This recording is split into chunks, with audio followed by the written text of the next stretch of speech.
Selamat malam Bapak dosen. Saya atas nama Lucia Aludiabana, NIM 2003030006, kelas A semester 3. Saya akan mereview buku pertama untuk mata kuliah Metode Penelitian Sosial. Buku yang direview adalah Metodologi Penelitian Ilmu Sosial. Bagian 1, masalah epistemologis. Isu metodologi atau epistemologi dalam penelitian sosial menurut Archin Chakraborty. Kursus dalam metodologi penelitian tampaknya telah didorong oleh gagasan yang dipegang secara luas bahwa prinsip-prinsip metodologis yang ditarik dengan hati-hati akan memberitahu kita bagaimana melakukan penelitian secara ilmiah. Dan begitu mereka ditarik, langkah nyata berikutnya adalah menilai bagian penelitian atau program penelitian yang sebenarnya berdasarkan prinsip-prinsip itu. Dengan kata lain, urutan logis ternyata dari seperangkat prinsip-prinsip preskriptif ke praktik yang seharusnya mengikuti prinsip-prinsip itu. Dalam ilmu ekonomi, misalnya, para filosof ilmu diyakini memegang kunci bagaimana melakukan ilmu ekonomi, meskipun beberapa kelompok di luar arus utama ekonomi, misalnya Marxis, Austria institusionalis, memiliki pendekatan metodologis yang sama. Bagian 2 menuju pusat pragmatis, perdebatan tentang metodologi kualitatif menurut Samita Sen. Pada pergantian abad ke-21, metodologi penelitian masuk ke dalam tahap pendidikan tinggi India dengan cukup spektakuler. Ini terkait dengan proyek nasional yang baru diadopsi untuk perluasan pendidikan tinggi, sebuah proyek yang telah mengalami beberapa perubahan luar biasa dalam sejarah singkatnya selama 25 tahun. Sementara itu, metodologi penelitian telah dimasukkan ke dalam kurikulum dari tingkat master hingga penelitian dan telah menjadi komponen utama dalam berbagai pelatihan dan kursus penyegaran. Semua ini menciptakan aura regulasi dalam penelitian yang agak baru bagi ilmu sosial India dan terlebih lagi bagi humaniora.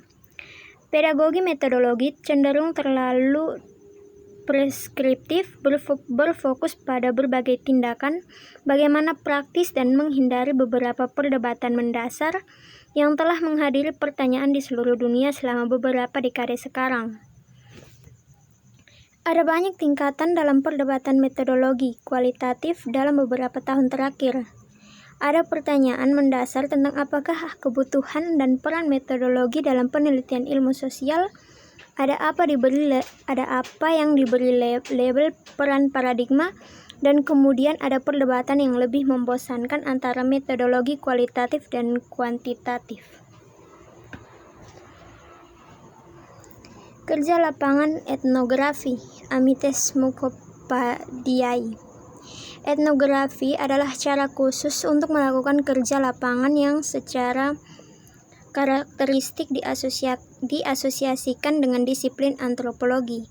Semua mahasiswa antropologi pradoktoral menyadari bahwa kerja lapangan, biasanya di beberapa lokasi jauh, adalah bagian pusat disiplin pengalaman transformatif utama yang harus mereka lalui jika mereka ingin menyebut diri mereka antropolog. Seorang etnografer diyakini melakukan kerja lapangan etnografi di tempat yang jauh. Idealnya, di antara komunitas dekat atau desa, di mana dia akan menghabiskan banyak waktu untuk berinteraksi dengan orang-orang, mengumpulkan informasi dari mereka, dengan cermat melihat cara mereka, kehidupan, dan mengambil berbagai anekdot, insiden, peristiwa, dan kejadian. Keanekaragaman dalam ekonomi, Soumi Sarkar dan Anjan Chakrabarty. Eksistensi dan kesatuan suatu disiplin disebut ekonomi di mata dan pikiran yang melihatnya. Pandangan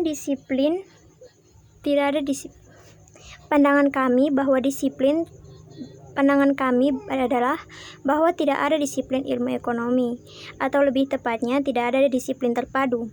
Disiplin ekonomi sebenarnya merupakan bidang yang agonistik dan bergeser dari wacana-wacana yang secara fundamental berbeda dan seringkali bertentangan.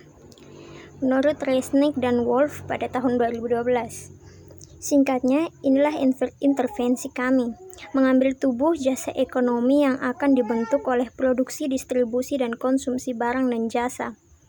Kami berusaha untuk menunjukkan adanya teori yang berbeda dalam disiplin ilmu ekonomi. Pertama-tama mengambil tantangan teoritis untuk menciptakan dasar untuk mendefinisikan teori dan untuk membedakan satu teori dan teori yang lain.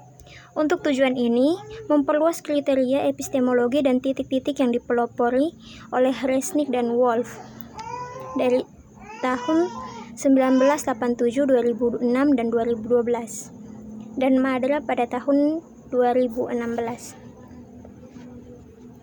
Bagian 3, metode konflik, analisis kebijakan dan analisis dan kebijakan evaluasi, game theory.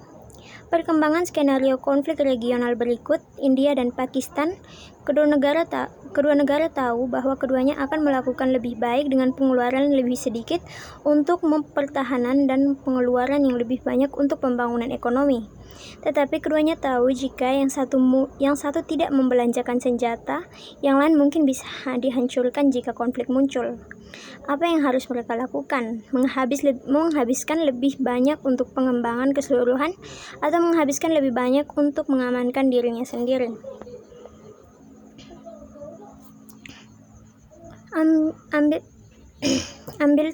Ambil satu contoh lagi, orang A bekerja untuk perusahaan B, orang A dibayar oleh perusahaan B dan diharapkan untuk melayani kepentingan perusahaan. Perlu diingat bahwa kepentingan orang A dan kepentingan perusahaan B mungkin tidak sejalan. Oleh karena itu, orang B dapat mengambil tindakan yang menguntungkannya dan mengorbankan perusahaannya. Mengingat bahwa tidak semua tindakan karyawan yang dapat diamati mungkin optimal bagi orang A untuk melayani kepentingannya sendiri dan pada saat yang sama bebas dari hukuman. Evaluasi dampak, kebutuhan sederhana dan pilihan metodologi yang sulit. Arijita Dutta. Pengenalan ekonomi pembangunan sebagai tema utama studi di bawah teori ekonomi telah membuka kemungkinan berbagai intervensi kebijakan oleh lembaga publik, semi pemerintah dan swasta untuk mengumpulkan hasil baru dalam kualitas hidup di semua ekonomi.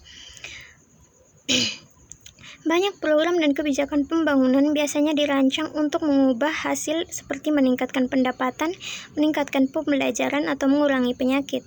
Bahkan di era pendekatan minimalis terhadap kontrol publik dan hegemoni mekanisme pasar, pemerintah pusat dan daerah bersama dengan badan-badan internasional multilateral telah memperkenalkan berbagai jenis kebijakan terutama di bidang sosial untuk meningkatkan berbagai indikator yang berkaitan dengan pendidikan dan pembelajaran. Konstruksi beda jenis indeks dalam penelitian ilmu. Beberapa contoh numerik. Susil K.R. Haldar. Indeks adalah seperangkat item yang menyusun atau memfokuskan beberapa aspek, namun jelas terkait dari dimensi atau domain perilaku, sikap, perasaan, dan persepsi. Indikator tunggal atau indikator ganda mungkin ada untuk menangkap dimensi tertentu. Indikator adalah sesuatu yang menunjuk, mengukur, atau sebaliknya memberikan gambaran ringkasan dari suatu konsep tertentu. Bagian 4, penelitian kuantitatif, metode dan prediksi analisis. Merancang penelitian berbasis survei utama, Tanmoye Banerjee. Alat dan teknik merancang penelitian primer berbasis survei. Ini adalah metode penelitian kuantitatif yang digunakan secara luas di berbagai disiplin ilmu sosial. Survei primer memungkinkan seorang peneliti untuk mengumpulkan informasi atau tanggapan dari sekelompok individu mengenai pertanyaan penelitian spesifiknya, di mana sumber sekunder tidak menjelaskan atau informasi yang tersedia adalah tidak diandalkan. Menurut Blackstone pada tahun 2014, penelitian survei sering digunakan oleh peneliti yang ingin menjelaskan tren atau ciri-ciri kelompok besar. Ini memungkinkan peneliti untuk mempelajari apa yang dirasakan atau dipikirkan sekelompok individu tentang pernyataan penelitiannya. Metode sampling, sebuah survei, Malavika Roy. Karena ada banyak buku dan survei tentang metode pengambilan sampel, survei baru memerlukan beberapa pembenaran. Survei ini ditujukan untuk audiens interdisipliner dengan tingkat paparan yang berbeda terhadap teknik statistik dan matematika. Jadi, tujuannya adalah untuk menjaga matematika seminimal mungkin dan menurunkan turunan kelampiran bila memungkinkan, yang juga pada tingkat yang sangat dasar. Pengantar inferensi statistik, Sugata Senroy.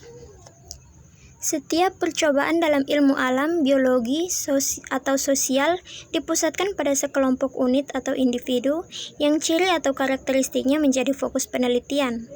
Kumpulan dari semua individu yang kita minati ini disebut sebagai populasi. Karakteristik populasi yang akan kita teliti disebut sebagai parameter. Misalnya, untuk mencari pendapatan per kapita orang India, memiliki totalitas semua orang India sebagai populasi, sebagai populasi penulis dan pendapatan rata-rata mereka sebagai parameter penulis. Namun, populasi umumnya terlalu besar atau sering hipotetis untuk semua individu untuk diamati dalam waktu atau biaya tertentu. Apa yang diamati sebagai gantinya adalah bagian populasi yang dipilih secara bijaksana beberapa kali lebih kecil dari populasi itu sendiri. Kumpulan dari semua individu yang benar-benar diamati ini disebut sampel. Karakteristik sampel disebut sebagai statistik. Masalah endogenitas dalam penelitian ilmu sosial. Ini mengacu pada diskusi tentang sifat dari sumber bias endogenitas yang banyak dibahas dalam literatur ekonometrik dan di bidang lain. Beberapa contoh juga dapat dikutip dari bidang sosiologi dan pendidikan jasmani. Secara sederhana, endogenitas adalah hubungan kausal antara dua variabel. Variabel endogen ditentukan dalam sistem. Sebaliknya, variabel eksogen adalah variabel yang ditentukan sepenuhnya dari luar sistem yang diteliti. Eksogenitas ini dapat dikutip dengan menetapkan secara acak peserta perlakuan, yakni kondisi intervensi versus kondisi kontrol peneliti, mengontrol apa tingkat variabel independen, yaitu intervensi yang ditugaskan. Metode kuantitatif untuk variabel kualitatif dalam ilmu sosial. Ilmu sosial tidak seperti ilmu fisika, berhubungan dengan mata pelajaran yang dalam banyak kasus tidak mudah diukur. Ini mencakup perilaku manusia yang merupakan integrasi dari psikologi, filsafat, rasionalitas, keberadaan sosial, dan lainnya. Demikian pula subjek seperti ilmu politik berurusan dengan fakta-fakta bergaya tertentu seperti strategi, keamanan, budaya politik, dan lainnya. Sejarah subjek lain tidak hanya repositori peristiwa penting di masa lalu, tetapi juga membentuk masa kini melalui penjelasan yang mendasarinya atas dasar konflik materialistis dan ideologis. Namun, banyak dari peristiwa atau tindakan ini bersifat kualitatif yang tidak muncul dalam bentuk variabel kuantitatif. Sekian dan terima kasih.